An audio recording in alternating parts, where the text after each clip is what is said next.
প্রতি ডজন কমলা ৭৫ টাকায় কিনে প্রতি হালি কত টাকায় বিক্রি করলে 20% লাভ হবে? দেখুন প্রতি ডজন মানে 12টি কমলার কিনে হচ্ছে ৭৫ টাকায়, তাহলে প্রতি হালি কত টাকায় কিনে আগে সেটা বের করে নিই। তাহলে আমরা লিখবো 12টির ক্রয় মূল্য হচ্ছে ৭৫ টাকা, অতএব একটির ক্রয় মূল্য ৭৫/12, অতএব 4টির মানে এক হালির বা 4টির ক্রয় মূল্য কত হবে?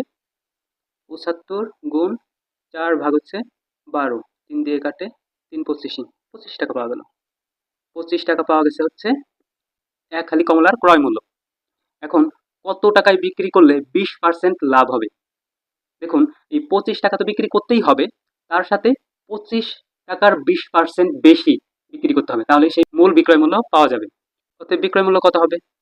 বিক্রয় মূল্য হবে 25 টাকা তো থাকবেই, সাথে থাকবে 25 এর 20%, তাহলে 25 প্লাস 25 গুণ 20/100, এটা দিয়ে কাটি 5, এটা দিয়ে কাটি 5, তার মানে 25 প্লাস 5 সমান 30 টাকা। উত্তর হচ্ছে 30 টাকা।